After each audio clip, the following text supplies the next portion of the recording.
I know I can be what I wanna be. If I work hard at it, I'll be where I wanna be. Now go. I know I can be what I wanna be. If I work hard at it, I'll be where I wanna be. Before we came to this country, we were kings and queens, never porch monkeys. There was empires in Africa called from black teachers who taught Greeks and Romans, Asian, Arabs, and gold was converted to money. It all changed. Money then became empowerment for Europeans. They heard about the gold.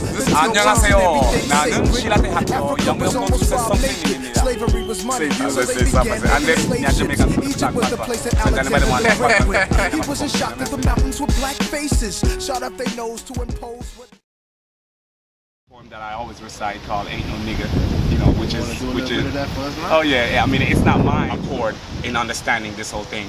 So here it goes, and it would be to the fact where, you know, you would be coming over there and, you know, we sort of stage this and you would say, hey my nigga, and I would stop and look at you, you know, and then I would start and I would say, blows my mind when I hear these words come from my own kind.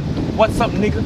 Every day that passes, everywhere I go, young brothers act as if they don't know about the history. What's up nigga? Ain't no mystery that the whip was cracked across my back, and still I hear brothers say, what's up nigga? Darn kids, when you gonna learn how you were called a nigga while they torture you and burn their fiery cross of hate? And it ain't too late, my brother. Stop respecting yourself and each other.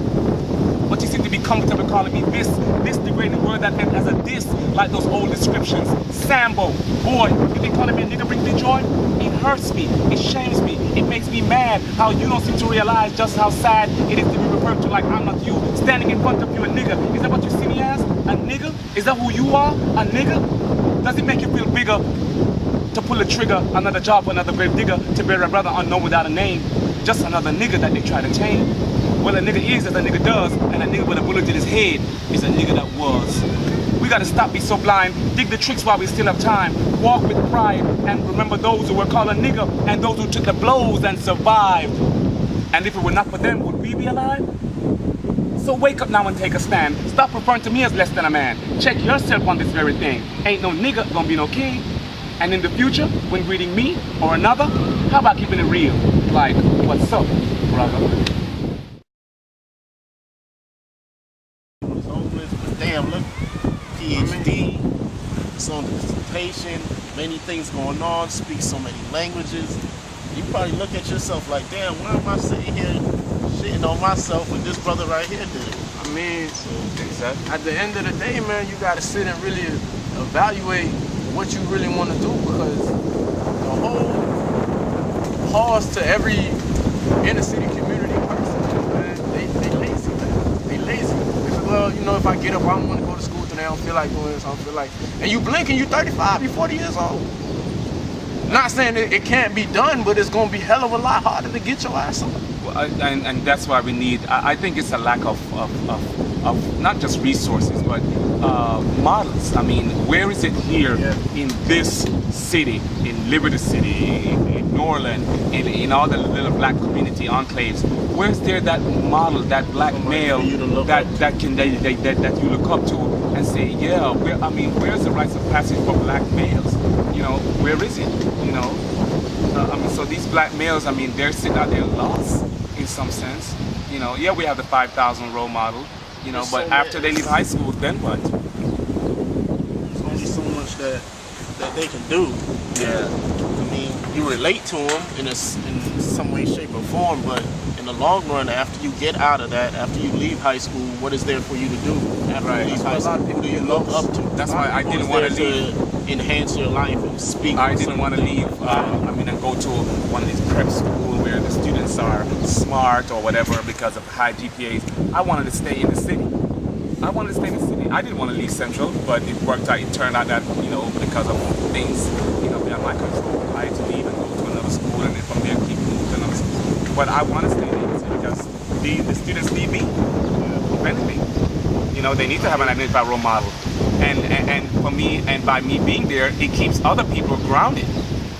You know, don't sit and tell these students, you know, see them for what they can become. Don't see them for what they are now. And you know, you got people telling black teachers telling these students the same thing. You know, oh, you ain't gonna be nothing. You know, you gotta do this and all this. So who knows the route to success? Really, you can't. It's not just my success is not your success. It's coming from the household too, man. It's not. Oh yeah, it's coming from the household. It starts from there and it just spreads on. You might not think it's having an effect on you, but in the long run, if people been telling you no all your life, that's all you're gonna know is no. That's all you're gonna accept that. One person just to influence your life and let you know, like, yes, you can do something different. Yes, you can become something else. And those very little words can change a kid's life. Like, I know plenty of kids I went to school with. I see them now and I'm just like, man, what happened to you? Like, we was in the same class. We did the same thing. Like, we sat in front of the same teacher. I took this road, you took that road. So, I mean, it just takes one person to come in your life and to change your life in that certain aspect. So, man, I'm happy I met you. Oh, yeah, man. Greg's been telling us a lot about you. And I've been bigging you up for years, man. For years, man. I told you was my role model, man. You the one showed me I could go out and I could do this and I could keep my appearance, show them it's not just about the appearance. I could keep my appearance, man. Your appearance is who you are. I mean, it's cultural. Whether some people don't want to buy it, that's fine. But I will not let anybody deny me from being who I am. And this is who I am. This is how I project my identity. And either I was going to make it or I was going to prove the achievement ideology wrong. Which is, if you study hard, work hard, respect your parents, go to church, go to school, do all these things, and you should make it. And what if you do all those things?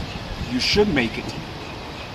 You know, so where does it say anything about your appearance and how your image, or, you know, I mean, yes, you have to have a decent image or whatever that means anyway. You know, I mean, we have people, you see society is always on these black males, hence I dedicate my studies to understanding black males and to highlight them in a positive view. Because in my study, those black males showed that they were resilient to all the negative stereotype that was out there, and they excel in their schoolwork. They are always on black males about, you know, their pants is hanging down or all this stuff. Well, I mean, if we want to do a comparison, let's look at the females and see what they're wearing. I mean, is it okay for anybody to come into an office just showing, I mean, your whole breast and stuff is out, you know, looking at you, and I mean, as a man, you know, that's nature, you know, you tendency to look down, but then guys come out here wearing their pants on the behind. Well, if it's wrong for one, it's wrong for the other, you know. Then you got these low riders, these girls be wearing, just showing all kind of skin. I mean, and we do that. We just allow one sex, and that's because of something that needs to, you know, sort of break, you know, the way how we perceive women. We see them as just attachments or as just entertainment. You know, we don't see them as equals or as viable, you know, beings. You know, and that needs to end. I mean, I was raised by females. My great-grandmother raised me. My grandmother raised me. Okay? My mom, my sister, my niece, all these females that I just mentioned are firstborn. Where were the men in my life? You know? So, you know, this whole idea of looking at just one thing and, you know, trying to pass laws about the saggy pants, and people talk about, oh, it started in prison, all that stuff. I mean, talk about dress on all levels, males, females, and everybody. You know, don't just highlight male. I mean, there's too many negative stuff out there about what the black male is not doing, what the black male is this. We know that, oh, they receive less attention from teachers, they're low in test scores, they're not going to college. I mean, for crying out loud, maybe they're not doing that because of the negative stuff that we keep saying about it. But why don't we just highlight the positive stuff about black men? Duh, if we see it on TV, we start responding to what we see. That's Sociology 101. I hope you enjoyed that one. Don't let appearances fool you, man. This is my man right here, man. 6 years, man. 6 years. Come on, boy, Drizzy, man. CEO, BLAQSHEEP.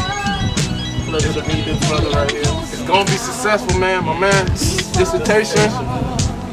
There's not too much I can say. Not too many brothers like him. It's changing people. Change me. I hope whenever you watch this, it's gonna change you. BLAQSHEEP. Drizzy. With my peeps all day, spread love, it's the Brooklyn way. The Moet and Alizé keep me pissy. Girls used to diss me, now they write letters cause they miss me. I never thought it could happen.